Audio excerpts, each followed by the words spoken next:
नमस्कार, मैं हूं सुरेश चौहान के और आप देख रहे हैं चलते चलते में हम आपके सामने एक ऐसी हस्ती को लेकर आए जिसकी आज हिंदुस्तान में सब जगह चर्चा है। स्वामी ओम जी को आप बिग बॉस में देख चुके हैं। स्वामी ओम जी मेरा कार्यक्रम की शुरुआत में मेरे अतिथि का स्वागत करके करता हूं, लेकिन मैं आज आपका स्वागत नहीं कर सकता।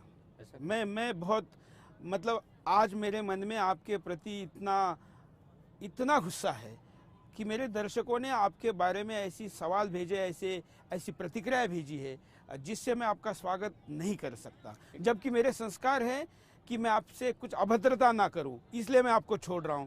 नहीं तो आपने हिंदू साधु का नाम लगाकर ऐसी गलती की है, ऐसा पाप किया है कि जिसकी माफी नहीं हो सकती। बस संस्कारों के कारण मैं आपसे अभद्रता नहीं कर रहा हूँ। मैंने कोई बदनामी नहीं की। मुझे किडनैप करके रख लिया बिग बॉस ने और मुझे नशीली चीजें इंजेक्शन के जरिए दे करके, भोजन के जरिए दे करके मेरे से ये सारा काम करवाया गया और मुझे अपनी जान को बचाने के लिए साथ में मुझे उन्होंने धमकी दी कि यदि आप मेरे इशारों पे काम नहीं करेंगे तो हम आपको जान से मार देंगे और हम ये दिखा देंगे कि आप बहुत बड़ी बात कर रहे हैं। हाँ, ये गैर कानूनी भी हो सकती है। बिल्कुल गैर कानूनी ही है। हाँ। ये वहाँ पर सब कुछ गैर कानूनी ही होता है, क्योंकि ईसाई मिशनरियों द्वारा चलाया जा रहा वो प्रोग्राम है। हिंदुस्तान से हिंदू धर्म को सनातन धर्म को समाप्त करने की साजिश है। इसीलिए मैं सारी दुनिया से अपील करता हूँ कि आप लोग हमारे साथ चलिए, हम वहाँ पर प्रदर्शन। तो आप उसमें गए क्यों? अगर वो ईसाइयों का कार्यक्रम है, आप उसमें कैसे गए? कुछ भी पता नहीं था मुझे। इन लोगों ने ये कहा कि आप यदि वहाँ जाएंगे तो संपूर्ण दुनिया में आप राम राज्य की स्थापना कर सकेंगे। उसमें हमारे बिग बॉस के घर से राम राज्य की स्थापना होती है? मुझे इसके बारे में कुछ पता नहीं था। मैंने कभी जिंदगी में बिग बॉस देखा नहीं और मुझे इसके बारे में कुछ भी पता नहीं था। कितने पैसे दिए बिग बॉस वाले? मैंने आज तक एक नया पैसा नहीं लिया, मैंने अपना अकाउंट नंबर भी नहीं दिया। तो ऐसा अगर है तो वहाँ दर्शकों को मैं बताना चाहता हूं कि आप यहाँ पर आरोप लगा रहे हैं कि वहाँ पर गैर कानूनी काम होते और आपको नशीली पदार्थ खिलाकर आपको जबरदस्ती बंधक बनाया गया। जी हाँ। और इसके लिए आप कानूनी कार्रवाई के लिए तैयार है? मैं बिल्कुल तैयार हूँ। मैंने वहाँ पर लोनावाला में पुलिस को मैंने इन्फॉर्म भी किया है निकलने के बाद। वहाँ बहुत हंगामा किया है मैंने। फयाज होटल में बहुत ज्यादा हमने हंगामा किया है और पुलिस को हमने कहा है कि तुम मेरा FIR दर्ज करो सलमान खान के खिलाफ और जितने भी बिग बॉस के। क्या वहाँ पर जो मांसाहार खाया आपने या सारी भी जो नॉनवेज चीजें खाई, ये एक हिंदू नाम लगाने वाले व्यक्ति को मैं आपको ओम स्वामी भी कैसे कहूँ, ये मेरे लिए सवाल है। मैंने कोई मांसाहार नहीं खाया। वो जितना भी दिखाया गया है वो इन्होंने बिग बॉस ने उन्होंने मुझे कहा था खाने के लिए, मैंने खाया नहीं था। इन्होंने सब्जी को जो मेनू था उसको पूरी ट्रेनिंग दे करके कि तुम ऐसे बनाओ जिसमें लगे कि चिकन है, ऐसे बनाओ जिसमें लगे कि अंडे की भुर्जी है। वो हमको सारा सब्जी ही से खिलाया था, लेकिन मांस के रूप में बना करके खिलाया गया था। मैं मांसाहारी हो ही नहीं सकता, क्योंकि ये मैं जीवन भर मैं हमेशा शाकाहारी रहा हूँ, आगे भी रहूंगा। और अभी भी मैं शंकराचार्य जी के चरणों में जो मेरे द्वारा जो इन लोगों ने कुकृत्य करवाया उसके लिए मैं उनसे माफी मांग करके मैं अपने उन अपकर्मों को मैं दूर करूंगा और उसके लिए जो भी प्रायश्चित कहेंगे मैं करूंगा। इसमें तो धर्माचार्य ही बता पाएंगे कि इसमें कितना क्या हो सकता है। ये तो मेरा अधिकार नहीं है। लेकिन क्या जैसे आप दोबारा एक आरोप लगा रहे कि आपको मांसाहार भी जबरदस्ती खिलाया गया? मांसाहार मैंने किया नहीं। उन्होंने कोशिश की। हमने उनको ये कहा कि भाई आपको एक्टिंग मुझे करना है तो आप मुझे मांस का एक सब्जी को मांस के रूप में मुझे आप दिखाइए और वो मैं खा लूंगा। और मैंने सब्जी ही खाया, मैंने मांस नहीं खाया। इससे हिंदुस्तान को क्या संदेश गया? ये तो बिग बॉस, जाहिर सी बात है कि बिग बॉस चाहते हैं कि हिंदुस्तान की हिंदू संस्कृति खत्म हो, सनातन धर्म खत्म हो। और आप उसको मदद कर रहे हैं? नहीं, मैं मदद नहीं कर रहा। मैं अपना जान बचा रहा था, क्योंकि उन्होंने मुझे कह रखा था कि यदि आप ये नहीं करेंगे तो हम आपको जान से मार देंगे और ये हम घोषणा कर देंगे कि आपने सर के अपना आत्महत्या कर ली है। क्या बोल रहे हैं? हाँ, मैं यही सच है। मुझे अपने जान को बचाना जरूरी था। लिखा है शास्त्र में शरीर माध्यम करो धर्म साधनम। पहले शरीर है, एक स्वामी ओम मर जाता तो हिंदू धर्म कम से कम कलंकित होने से बच जाता। लेकिन ये सच फिर बाहर नहीं आता। लोग हमेशा हमको रावण के रूप में जानते। मैं रावण नहीं, मैं श्री राम का भक्त हूँ। ये बताना दुनिया के लिए बताना मेरे लिए जरूरी था, इसलिए मैं जिंदा वापस आया हूँ। क्या बात बोल रहे हैं आप? ये बातें तो भारत सरकार ने, और इसने ध्यान देना चाहिए कि इतने बड़े देश में ऐसे टीवी चैनल पे ऐसा शो होता है कि जो एक व्यक्ति को बंधक बनाकर उसको नॉनवेज खिलाता है। बिल्कुल, मैं ये भारत सरकार से मैं निवेदन करता हूँ, महाराष्ट्र सरकार से, फडणवीस से मैं निवेदन करता हूँ कि आप इस शो को बंद करवाइए। इतना ही नहीं होता, वहाँ लड़कियों को सारा कोकीन, हफीम, चरस, गांजा सारा ये सप्लाई करते हैं। लड़कियों को, लड़कों को, हर एक को वहाँ पर ड्रग्स दिया जाता है, जो NDPS एक्ट के अधीन बहुत बड़ा अपराध है। और इतना ही नहीं, उन लड़कियों को जिनको ये दिखा रहे हैं, मुझे कहते हुए बड़ी शर्म आ रही है कि उन लड़कियों को रात में 1 बजे के बाद बिग बॉस के लोग अपने पास में ले जाते हैं, उसका दुरुपयोग करते हैं। ये सब हो रहा है वहाँ पे। ये बिग बॉस शो नहीं, हिंदू संस्कृति को और हिंदुस्तान को खत्म करने वाला ये शो है। ये इसकी कानूनी जिम्मेवारी आप ले रहे हैं जो बोल रहे हैं? बिल्कुल मैं कानूनी जिम्मेवारी ले रहा हूँ, 100% ले रहा हूँ। और मैं सारी दुनिया से अपील करता हूँ कि आप लोग इस शो को बंद करने के लिए हमारे साथ चलिए। मैं लोनावाला जाने वाला हूँ 28 जनवरी को, जिस दिन फिनाले होना है उस दिन मैं वहाँ पर सलमान खान को फिर से मारूंगा, बिग बॉस के लोगों को मारूंगा।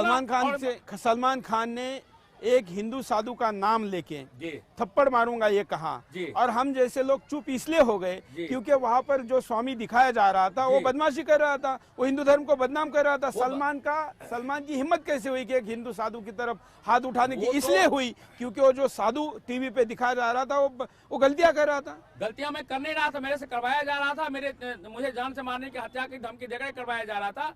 और सलमान खान ने जो मुझे धमकी दी थी कि मैं आप जैसे साधु को थप्पड़ मैं मारूंगा, हुआ उल्टा।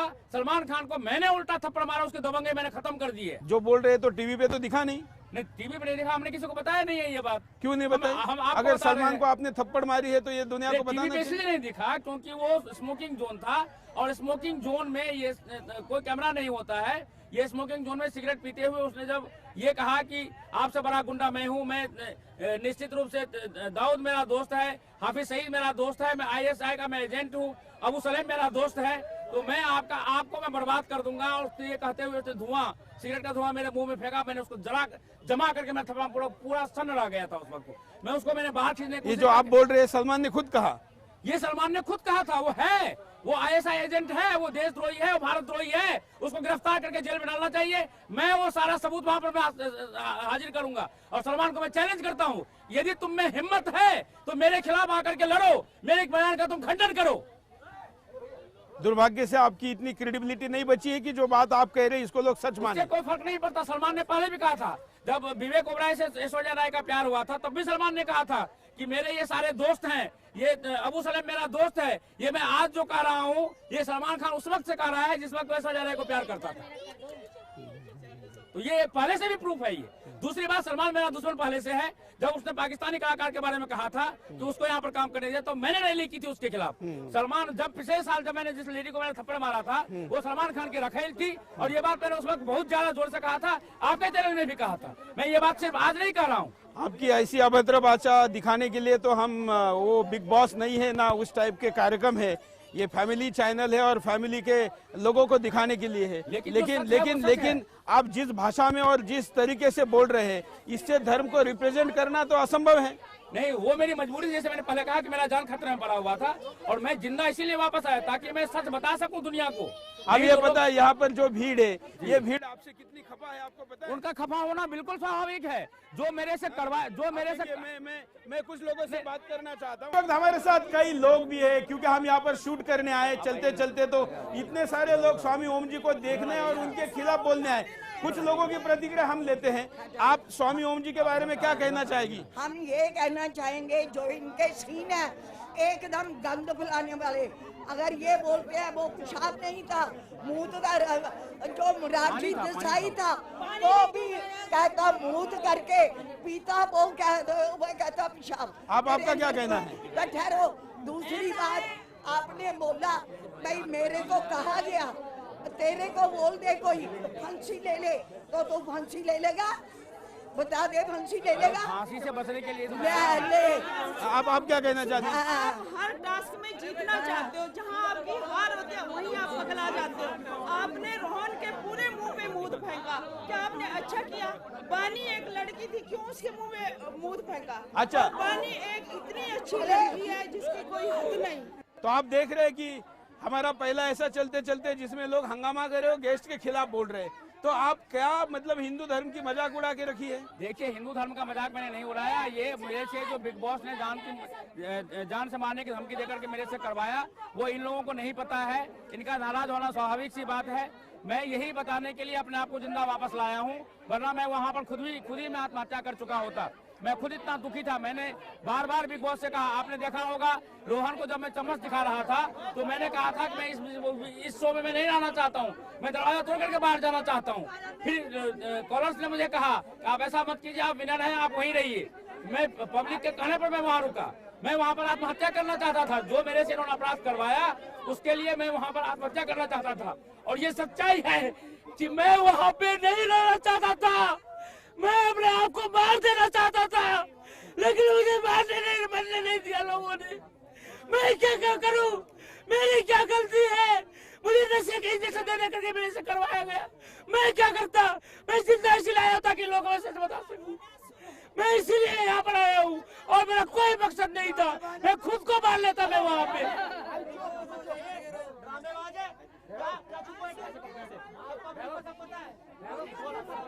ये लोग आपकी बात को सच मानने को तैयार नहीं है। कोई बात नहीं, ये सच निकल कर आएगा, इंक्वायरी होगा, इसमें कमीशन बैठेगा और ये सारा सच बन करके आएगा। अभी जो पेशाब की बात कर रहे हैं, उस पेशाब का अभी वहाँ पर लैब टेस्ट हो चुका है। वो पेशाब नहीं, वो पानी है। ये सलमान खान ने मुझे खुद आंसू में बताया है। अरे भाई, हो गई। उससे भी बड़ा सवाल है कि एक स्वामी ओम नाम का व्यक्ति बिग बॉस में गया क्यों? इसीलिए क्योंकि मुझे पता नहीं था बिग बॉस क्या होता है। मैंने कभी जिंदगी में देखा नहीं था। मुझे ये पता नहीं था ईसाई मिस्त्रियों का साजिश है हिंदू धर्म में भारतीय संस्कृति को खत्म करने का, सनातन धर्म को खत्म करने का। मुझे मालूम नहीं था। मुझे मालूम होता मैं बिल्कुल नहीं जाता। पिछले साल भी जब उस औरत को मैंने मारा था तब भी ये लोग आए थे, मैंने मना कर दिया। हालांकि उस वक्त मुझे पता नहीं था। अभी तक मुझे ये पता नहीं था। जब मैं निकला हूँ और लोगों की प्रतिक्रिया मैंने देखा है, तब मुझे पता लगा कि ईसाई मिस्त्रियों का वो सारा खेल था सनातन धर्म को बर्बाद करने का।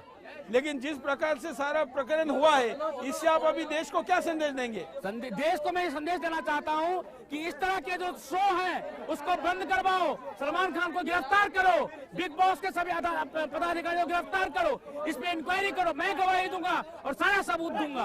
तो दर्शकों को मैं बताऊं कि हम स्वामी ओम का चलते चलते कर रहे थे पार्क में, और वहाँ ऐसी स्थिति आ गई कि लोग स्वामी ओम को पकड़ के मारने वाले थे, इसलिए हमको पार्क से लेकर आना पड़ा। स्वामी ओम, जिस देश में साधु देखने के बाद लोग पैर छूते हैं, उस देश से आपको भाग के आना पड़ा एक पार्क से। इतना गुस्सा है लोगों में। उनका गुस्सा स्वाभाविक है। यदि उनके जगह पे मैं होता तो शायद मैं भी वही करता, क्योंकि मेरे से इस देशद्रोही ईसाई मिशनरियों के मिशनरीवादी ये जो बिग बॉस के लोग हैं और सलमान खान जो ISI एजेंट है, इन लोगों ने मेरे से कृत्य ही वही करवाया है, जिससे मैं इस बात की ही संभावना है जो उन लोगों ने वहाँ पर करने की कोशिश की। और उस सब के लिए मैं भारतीय जनता से, सभी हिंदुस्तानियों से मैं हाथ जोड़ के माफ़ी मांगता हूँ। गलती मेरी नहीं, गलती बिग बॉस की है। और इसीलिए मैं ये प्रार्थना करता हूँ, यदि आपको रियल में गुस्सा है तो आप चल करके मेरे साथ चलिए। मैं बिग बॉस का शो बंद कराने के लिए चल रहा हूँ। आप बोल रहे ये बातें सच है, तो आप एक बार बाहर आने के बाद दोबारा अंदर क्यों गए? बाहर में कभी नहीं आया। मेरे साथ में 50-50 बाउंसर्स चल रहे थे। मैं उनके बाहर आकर के भी मैं किडनैप था। मैं बाहर भी आजाद नहीं था। मैं कोर्ट रूम में, ये जैन साहब गवाह हैं, कोर्ट रूम में भी बाउंसर्स ने मुझे घेर रखे थे। जहां मैं चलता था, यहाँ पर मैं रॉयल प्लाजा होटल में रुका, पूछ लीजिए 50-50 बाउंसर्स वहां पे ऊपर, जहां मेरे रूम से लेकर के बाहर तक बाउंसर्स थे। मैं कहां से भागता वहां पे? कैसे मैं वापस जाने से मैं इनकार करता, क्योंकि मेरा जान खतरे में पड़ा हुआ था। लेकिन जिस प्रकार से एक हिंदू साधु की बदनामी हुई है, मैं बार बार इसलिए इस पर कह रहा हूँ कि आपके नाम में ओम और स्वामी अगर नहीं होता तो ऐसा कोई व्यक्ति उधर कुछ मरकट हरकतें करता तो भी हमको कोई फर्क नहीं पड़ता, हिंदुस्तान को नहीं पड़ता। मुझे पता नहीं था कि ये लोग क्रिमिनल हैं, ये लोग ईसाई मिशनरियों के लोग हैं। जब मैं फंस गया 7 अक्टूबर को, जो ही लोनावाला में पहुंचा, इन सब ने मुझे किडनैप करके एक होटल में रख लिया और चारों तरफ 50-50 बाउंसर्स मेरे चारों तरफ सारे मुस्टंडे थे। और कहीं भी मुझे ये नहीं लगा कि मैं निकल सकता हूं। एक सेकेंड के लिए मैंने खिड़की से कूदने की कोशिश की, मैंने गली से भागने की कोशिश की, हर कोशिश मैंने की वहां से भागने की। यहाँ तक कि जो मैं आपको बता रहा था कि रोहन को जब मैं वो चम्मच दिखा रहा था नकली धमकी देते हुए, इनके आदेशानुसार, इनके इंस्ट्रक्शन के मुताबिक, तब भी मैं एक रियल शब्द बोल रहा था कि मुझे यहाँ नहीं रहना, मुझे यहाँ से वापस जाना है, मैं गेट तोड़ करके बाहर जाऊंगा।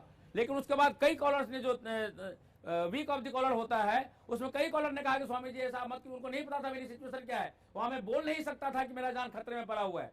और यदि मैं वहां मर जाता, मैंने आत्महत्या करने की कई बार कोशिश की, बात वहां चैनल में भी है, टेलीकास्ट भी हुआ है कि ऐसी हालत रहेगी तो मैं अपने आप को मार लूंगा। ये कई बार वहां पर मैंने बोला है, कैमरे में बोला है और टेलीकास्ट भी हुआ है।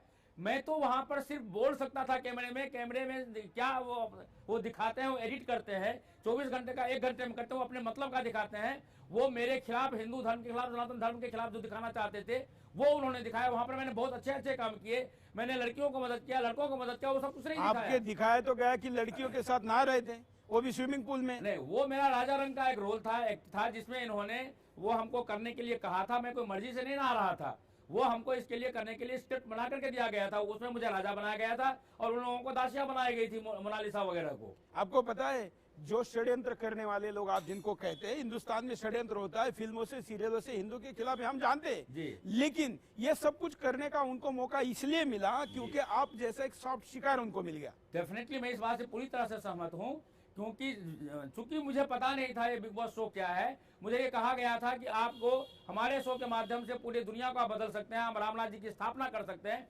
रामराज्य की स्थापना मेरे जो गुरुदेव थे स्वामी कृपात्री जी महाराज, क्या आपको उनका ये स्वप्न 50-60 साल का उम्र बिताने के बाद ये पता चला कि बिग बॉस शो से रामराज्य की स्थापना होगी? मुझे ऐसा उन लोगों ने वचन दिया था। किसने? ये बिग बॉस शो के जितने भी टॉप पदाधिकारी हैं, बिग बॉस शो के जो चेयरमैन जो भी अमेरिका में बैठे हुए हैं, बिग बॉस शो के मैनेजिंग डायरेक्टर। मतलब ऐसी नंगी लड़कियों के साथ नहा के रामराज्य स्थापित होगा? मुझे क्या बोल रहे हैं आप? मुझे नहीं पता था वहां नंगी लड़कियां मुझे मिलेंगी, मुझे तो ये सब बताया भी नहीं गया था। मुझे सिर्फ ये कहा गया था कि वहां के मेल फिल्म स्टार आपको मिलेंगे, जो जिनको आप अपने तरीके से आप उनसे मैसेज दिलवाएंगे, पूरा दुनिया में रामराज्य स्थापित हो जाएगा। मुझे लड़कियों के बारे में कोई ज्ञान नहीं था, मुझे बताया भी नहीं गया था, मैंने कभी ये शो देखा भी नहीं था, तो मुझे इसलिए पता नहीं था। मुझे नहीं पता था कि ईसाई मिशनरियों के ये लोग हैं, मुझे नहीं पता था कि फोर्ड फाउंडेशन से इनको पैसा मिल रहा है, मुझे नहीं पता था कि सोनिया गांधी से इनको पैसा मिल रहा है, मैं कुछ नहीं जानता था। क्या सोनिया गांधी को नरेंद्र मोदी के लिए पैसा खर्च करना छोड़ के ओम जी मिले? सोनिया गांधी को ये मालूम है, मैं इंदिरा गांधी के घर में रहा हूँ। सोनिया गांधी की शादी मैंने और गिरिधारी गोस्वामी ने कराई थी, तभी से मैं उसका दुश्मन हूँ। सोनिया गांधी जब लंदन में चलिए आज संदर्भहीन लोगों के बात है, ये ऐसी बातें मत करिए जो भी बॉस के सेट पे दिए। दोबारा बता रहा हूँ, पारिवारिक चैनल पर आप बात करें जो धर्म की रक्षा की बात करता है। हम आपको केवल इसलिए इस शो में लाए हैं क्योंकि आपके नाम में स्वामी और ओम है, और इस कारण हिंदुस्तान के मन में गुस्सा है। जी, वो गुस्सा स्वाभाविक है। मैं उनके गुस्से से मैं बिल्कुल सहमत हूं कि उनके जगह पर मैं होता तो मैं भी वही करता, वही गुस्सा करता जो वो लोग कर रहे हैं, क्योंकि उन्होंने मुझे वो अब आपने आपको बाहर निकालने का जो कारण रहा, जो गंदी हरकत की जिसका मैं कैमरे के सामने उल्लेख नहीं कर सकता, आसान समझ में आया इसलिए कह रहा हूं कि यूरिन आपने लोगों पे फेंका। एक साधु का ये काम है? यूरिन था ही नहीं, वो पेशाब था ही नहीं। मुझे आपने देखा होगा उसमें सीन में, आपके चैनल में भी चला है कि मैं गया हूं और आया हूं, 3 सेकंड में मैं वापस आया हूं। 3 सेकंड में 1.5 लीटर यूरिन कोई दुनिया का मानव तो कर ही नहीं सकता, यहाँ तक कि जानवर भी नहीं कर सकता 3 सेकंड में 1.5 लीटर का पेशाब।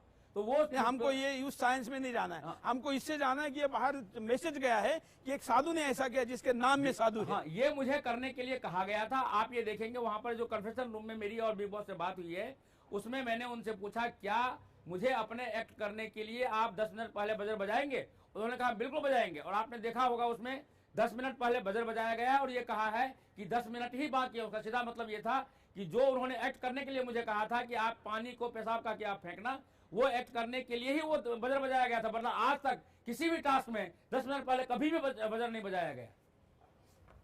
हम तो ऐसे शो देखते नहीं, लेकिन जो लोगों में प्रतिक्रिया है, गुस्सा है, और सोशल मीडिया पर अगर मैं आपको पढ़ के सुनाना शुरू करूं तो गालियों की बौछार है। बिल्कुल गालियों की बौछार स्वाभाविक है, जो गाली दे रहे हैं। आपने उस साधु समाज को बदनाम किया है जिस साधु को देख के लोग अपना सीना झुकाते हैं, राजा भी, प्रधानमंत्री भी। बिल्कुल। उस साधु को आपने बदनाम किया है जिन्होंने लाखों करोड़ों साधु संतों ने अपना घर परिवार छोड़ के हिंदू धर्म को बचाने के लिए संन्यास लिया है। स्वामी ओम जी आप किस अखाड़े से हैं? मैं जुना अखाड़े से हूँ। क्या बता रहे आप? जुना अखाड़े में क्या नाम लगता है? आपका नाम क्या है? वो नाम वहाँ पर पुरी लगता है, मेरे नाम के साथ भी पुरी लगा हुआ है, लेकिन मैं पुरी इस्तेमाल इसलिए नहीं करता क्योंकि हमारे गुरुदेव स्वामी कृपात्री जी महाराज ने ये कहा था कि ओम शब्द को ही सरनेम रखना, तो इसीलिए मैं गुरु का आदेश का पालन कर रहा हूँ। वैसे मेरा पूरा नाम स्वामी आपके नाम में ओम जैसा शब्द है जो इतना पवित्र है जी, स्वामी जैसा नाम लगा है जो कि इतना सम्माननीय है जी। ऐसा होते हुए जिस प्रकार की हरकतें हो रही है ये कैसे स्वीकार हो ही नहीं सकती। स्वामी ओम ने नहीं किया, स्वामी ओम को एक्टर बना करके मिसयूज किया, टूल बना करके मिसयूज किया बिग बॉस ने, देशद्रोही सलमान खान ने। उसमें स्वामी ओम मजबूर था अपने जान को बचाने के लिए। जिस सलमान खान को अभी आप इतनी गालियां दे रहे हो, इस सलमान का 40 पढ़ रहे थे बिग बॉस में आप? वो मैं नहीं पढ़ रहा था, स्वामी ओम नहीं पढ़ रहे थे, उस स्वामी ओम को जिनको मारने की धमकी देकर के मजबूर किया गया था, एक्ट कराया जा रहा था, वो एक्टर बोल रहा था स्वामी ओम कभी जिंदगी में सलमान खान की सराहना नहीं कर सकते। अगर ऐसा है, जाने से पहले मैंने सलमान खान के खिलाफ रैली की थी। जो बात आप बोल रहे हो अगर सच है तो आप दुनिया के एक ऐसे एक्टर है जो इतनी धमकियां देने के बावजूद इतना खुशी खुशी सलमान चालीसा पढ़ रहे थे, हाँ, और सलमान की शादी होने के लिए दोहे गा रहे थे। ये सब मुझे कहा गया था बोलने के लिए, और मैंने बोला मुझे अपनी जान बचानी थी चेयरमैन साहब, मुझे अपनी जान बचानी थी। आज यदि मैं जान नहीं बचाता तो आज आपके चरणों में नहीं होता। मैं हमारे चरणों में मत आइए, आपको तो कोई चरणों में लेने की भी स्थिति नहीं है। मुझे मालूम है मैं उसके योग्य नहीं हूँ, मैं उसके योग्य नहीं हूँ, लेकिन मैं कोशिश तो करूंगा ही नहीं कि मैं आपके चरणों में मैं आ सकूं, मैं कोशिश करूंगा इसका। देखिए पहले तो हिंदुस्तान को जवाब दीजिए, 125 करोड़ लोगों के मन में आपको देखने के बाद घृणा उत्पन्न हो रही है। उनका घृणा बिल्कुल नेचुरल है, स्वाभाविक है। जैसे मैंने पहले कहा कि यदि मैं भी उसको देखता तो मैं भी खुद से ही नफरत करता, और ऐसा नहीं है। मैं आज भी खुद से नफरत करता हूँ और हिंदुस्तानियों से मैं माफी मांगता हूँ। क्या आपको कैसे बुलाया गया? अगर ये षड्यंत्र है, हाँ। हम भी मानते हैं कि कई चैनलों से कई शो से षड्यंत्र होते हैं। जी। वहाँ पहले अग्निवेश को बुलाया जो फर्जी साधु था। हाँ। अब भी कोई शंकराचार्य या महामंडलेश्वर वाले साधु तो है, वही हालांकि हम ये मानते हैं हाँ। कि आपने धार्मिक का विषयों के लिए राजनीतिक आंदोलन चलाए, कई बार जेल गए, यह हम मानते हैं। लेकिन कोई संप्रदाय को रिप्रेजेंट करने का अधिकार आपको ना होते हुए आपको लेके गए, किसी शंकराचार्य को नहीं लेके गए, किसी विद्वान को नहीं लेके गए। इसीलिए क्योंकि उनको ये पता था कि शंकराचार्य जो वृद्ध हैं, स्वामी निष्ठानंद हैं, स्वामी स्वरूपानंद जी हैं। तो हम ये जानना चाहते हैं कि आपको अप्रोच कैसे किया गया, कैसे होता है ये षड्यंत्र? अगर ये षड्यंत्र है तो कैसे होता है? देखिए पिछले साल भी जब मैंने उस औरत को अभियान 7 पे मारा था, तब भी ये लोग आए थे मेरे पास में, लेकिन उस वक्त रामराज की बात नहीं हुई। तो उन्होंने कहा कि आपको शो में हमको लेके जाना है, हम आपको 5 करोड़ रुपया देंगे। मैंने कहा मुझे 5 पैसा नहीं चाहिए, मैं जाऊंगा ही नहीं, क्योंकि मैं इन ऐसे शो से में मुझे नफरत है, दिल से नफरत है। तो अभी आपने 1 रुपया नहीं लिया? 1 रुपया नहीं तो लिया। आपको 5 करोड़ का लालच दिया गया। एक दूसरा रामराज जी की बात आप बोल रहे हैं। 5 करोड़ का लालच पिछले साल दिया गया था, इस साल भी 5 करोड़ का लालच दिया गया। लेकिन लालच देने के बाद जब मैंने कहा कि मुझे पैसा नहीं चाहिए, तब उन्होंने कहा कि मुझे मालूम है कि आपका एक स्वप्न है, आपके गुरुदेव का भी स्वप्न था, उनकी पॉलिटिकल पार्टी भी थी रामराज जी परिषद, जो आज भी एग्जिस्ट करती है। तो हम ये जानते हैं कि आप रामराज जी की स्थापना पूरी दुनिया में करना चाहते हैं, और वो रामराज जी हम आपको हमारे चैनल के माध्यम से, हमारे क्लब उसके बाद क्या हुआ? उसके बाद वो मुझे यहाँ से लेकर गए। मैंने कोई ऑडिशन नहीं दिया, कुछ नहीं दिया, ये डायरेक्ट आए थे। कई बार ये पूरा जो रियल इनके बिग बॉस हैं, जो चेयरमैन है, कई बार खुद आकर के मिले। इनके जो मैनेजिंग डायरेक्टर है दीपक धर, वो आकर के मिले। इनके जो दूसरे मैनेजिंग डायरेक्टर है नायक, वो आकर के मिले। इनके जो सीईओ हैं उन्होंने एक ऐसा ही आदमी क्यों पकड़ा जो जंतर मंतर पर 4, 5, 6, 10 लोगों के साथ घूमता है? हाँ। उन्होंने वो आदमी क्यों नहीं पकड़ा जिसके पीछे लाखों लोग हैं? वो इसीलिए पकड़ा क्योंकि ये वो स्वामी ओम है जो बचपन बाल्यावस्था में जिसको लोगों ने भगवान माना था, और इंडिया गेट पर 5-5 लाख लोग दर्शन करने के लिए आते थे। वो स्वामी ओम है जिसको अमेरिका में जिसने साढ़े 7 साल की उम्र में तहलका मचा दिया था। इनके स्वामी प्रभुपाद जी के साथ करके लाखों ईसाइयों को हमने हिंदू बना दिया था। बाल कटवा करके, वो दाढ़ी कटवा करके, एपी कट कटवा करके, धोती और कुर्ता पहना करके, कंठी माला पहना करके, ये वही स्वामी है जिसने 7.5 साल की उम्र में पूरा अमेरिका में तहलका मचा दिया था। जिसके हम तो नहीं जानते, आप दावा करते हैं, इसको हम देखेंगे। नहीं, आप नहीं जानते, लेकिन मेरे ऊपर में अमेरिका के पूर्व राष्ट्रपति जो उस वक्त टॉप के एक्टर थे, रोनाल्ड रेगन, उन्होंने मेरे ऊपर में किताब लिखी है, जिस किताब के ऊपर अभी फिल्म बनने जा रही है। उनका मतलब अमेरिका के राष्ट्रपति ने, रेगन जैसे राष्ट्रपति, रोनाल्ड रेगन ने स्वामी ओम पे किताब लिखी है। पहले मेरे खिलाफ उन्होंने आंदोलन किया वही बचपन में, और उसके बाद मेरे ऊपर में किताब लिखी। मेरी सारी चीजों की जानकारी लेने के बाद उस वक्त जो टॉप हीरो थे वहां पे हॉलीवुड के, एलिजाबेथ टेलर, जो मेरे भी भक्त थी, और जो आपके मामा जी लगते हैं उनकी भी भक्त रही है। वो ये हमारे कोई, आप पता नहीं कौन से किस मामा को पकड़ के लाएंगे। मुझे ये बताइए, जिस प्रकार से ये सारा षड्यंत्र का आप दावा कर रहे हैं, और आपकी इस वक्त क्रेडिबिलिटी शून्य है। हाँ, बिल्कुल ठीक है। शून्य तो छोड़िए, सड़क पे आप जाएंगे, यहाँ स्टूडियो के बाहर यहाँ तो ज्यादा धार्मिक और राष्ट्रवादी लोग रहते हैं, लोग आपको जीवित रखेगी कि नहीं पता नहीं। वही स्थिति हो रही है। मैं आपके यहाँ आ रहा था तो रास्ते में जगह जगह ट्रैफिक जाम हो गया, लोगों ने गाड़ियां रोकी, लेकिन वहां पर मैंने ये देखा कि लोगों ने मेरे गाड़ी से उतर के लोगों ने प्रणाम किए, सेल्फी लिए। हमने तो देखा कि लोग आपको गालियां दे रहे थे। नहीं, यहाँ पर हमने तो कैमरे में वो इसलिए देखा क्योंकि उसको लीड कर रही थी कांग्रेस की नेता। कांग्रेस ही हमारे विरोधी है, क्योंकि मैंने यही बयान दिया था 2 जनवरी को यहाँ पर पटियाला हाउस में कि सोनिया गांधी ने lakhs of billions of dollars इनके बिग बॉस के चेयरमैन को हवाला के जरिए दिया है, और उस बयान की वजह से कांग्रेसी लोग सारे मेरे दुश्मन बने हुए हैं। वो जो महिला थी, कांग्रेसी छोड़िए ना, कोई हिंदूवादी आज आपके पक्ष में नहीं है। एक दो आदमी के कहने से मुझे नहीं मुझे ये होता। लगता है, जी मतलब मेरा तो ये अधिकार नहीं है, मैं एक पत्रकार हूँ, एक हिंदू कार्यकर्ता हूँ, सैनिक हूँ, जी लेकिन अगर आपको मतलब ये भेष पहनने का, स्वामी नाम लगाने का अधिकार अब नहीं रहा है, मतलब मुझे भी आपको स्वामी ओम कहने में शर्म आ रही है, बस एक तकनीकी कारणों से मैं आपको स्वामी ओम कह रहा हूं, क्योंकि मेरे संस्कार कहते हैं आपकी कि महानता साधु है। का मूल, नदी का मूल और साधु का कुल नहीं देखना चाहिए, इसलिए मैं आपको कह रहा हूं।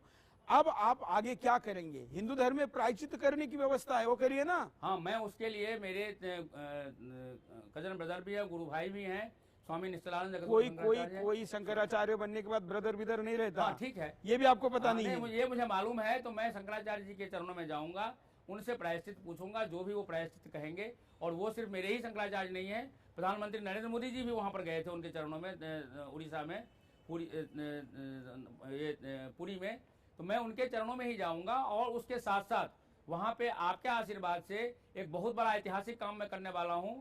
जो वहां पर कोणार्क मंदिर है, जिसको अंग्रेजों ने बंद कर दिया था आज से 112 साल पहले, उसको मैं खुलवाऊंगा। और उसके लिए मैं आपके आपको तो लोग मंदिर भी जाने देंगे कि नहीं, ये डाउट है। ऐसा नहीं है। पहले तो आपका क्या होगा ये बताइए ना, कि अब मैं क्या? इसके लिए सरकार से अपनी सुरक्षा मांगता हूं। मेरे लिए वैसे जनरल सिक्योरिटी का दिल्ली हाई कोर्ट के फुल बेंच ने ऑर्डर किया हुआ है, पर उस वक्त कांग्रेस की सरकार थी। 30 जुलाई 2012 में full bench Delhi high court ने मेरे लिए जनरल सिक्योरिटी का ऑर्डर किया हुआ था, लेकिन अभी तक उस कांग्रेसी सरकार ने तो दिया ही नहीं, लेकिन बीजेपी सरकार ने भी अभी तक नहीं दिया है, जिसकी वजह से और अब तो आपको कोई सिक्योरिटी दे और कोई पुलिस वाला आपके साथ रहे, इस पर भी संदेह है। नहीं, कोई बात नहीं, लेकिन मुझे आपके आशीर्वाद से, संतों के आशीर्वाद से, भारत की जनता के आशीर्वाद से, क्योंकि मैंने माफी मांगी है। और भारत की जनता बहुत उदार है, जब कोई अपनी गलती का एहसास करता है तो उसको माफ करते हैं। केवल एक माफी मांगने से कुछ होगा, इसमें मेरा तो भरोसा नहीं। मैं आपको एक चीज बता दूं कि मैंने इससे पहले इस देश और धर्म के लिए बहुत कुछ किया है। उदाहरण के तौर पर अभी एक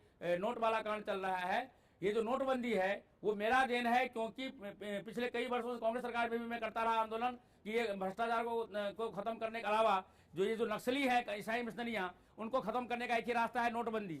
और मुझे इस बात की खुशी है कि प्रधानमंत्री ने ये जो नोटबंदी की है, मैंने 2015 में वित्त मंत्री से बात की थी, आपके मित्र हैं, मैंने उस वक्त भी यही कहा था कि नोटबंदी का ही एक रास्ता है नक्सलियों को, ईसाई मिशनरियों को खत्म करने का। और मुझे खुशी है कि उन्होंने इस काम को किया। मैं उसके लिए वित्त मंत्री अरुण जेटली जी को आप ये धर्म का बताइए और राजनीति छोड़ दीजिए। और जहां तक धर्म का सवाल है, आपको मालूम है यहाँ पे मूर्ति पूजा पे रोक लगा दिया था, स्वतंत्र कुमार ने किया था, उसको मैंने ठीक करवाया। जो बकरा ईद पे जो बकरे काटे जाते हैं उस पे रोक मैंने लगवाया एनजीटी के माध्यम से। यहाँ पर जो मलाई वहां पर साउथ में जो केरला में जो है मंदिर सबरीमलाई, उसमें जब चल रहा था तो सुप्रीम कोर्ट के जो जज थे दीपक मिश्रा, उनको मैंने कोर्ट में जाकर कहा था कि यदि तुम इसके खिलाफ कोई ऑर्डर करोगे तो मैं तुम्हें जूते से मारूंगा। सारे चैनलों, सारे अखबारों ने उसको छापा था। ये सब मेरा धर्म का काम है, जो बाकी किसी संत ने नहीं किया। क्या ये संतों की भाषा है? जज को जूते से मारना, लड़कियों का किस करना, उनके ऊपर लघु शंका फेंकना, ये सब साधु नाम वाला व्यक्ति का काम है? मेरा सवाल है कि आपके नाम में ओम और स्वामी रहे, इसलिए क्या करेंगे? इसके लिए मैं वही करूंगा जो सच है, वो आप जैसे देशभक्तों के माध्यम से मैं पब्लिक के सामने लाऊंगा। और इसका मैं जैसे मैंने आपसे, हमारा कोई उद्देश्य आपको सर्टिफिकेट देने का नहीं है।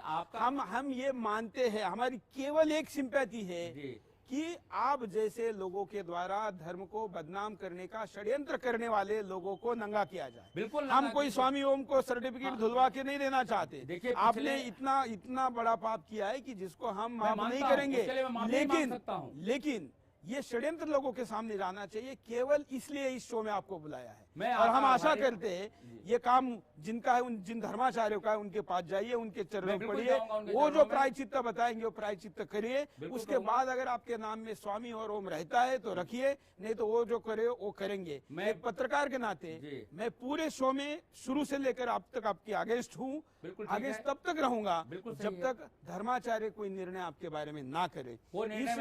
इस देश में सलमान खान जैसे व्यक्ति को आपको थप्पड़ मारने की बात करने का मौका मिला, वो आपके करतूतों के कारण मिला। नहीं तो हम सलमान को बोलने के बाद ऐसी स्थिति देश में पैदा नहीं हो सकती थी।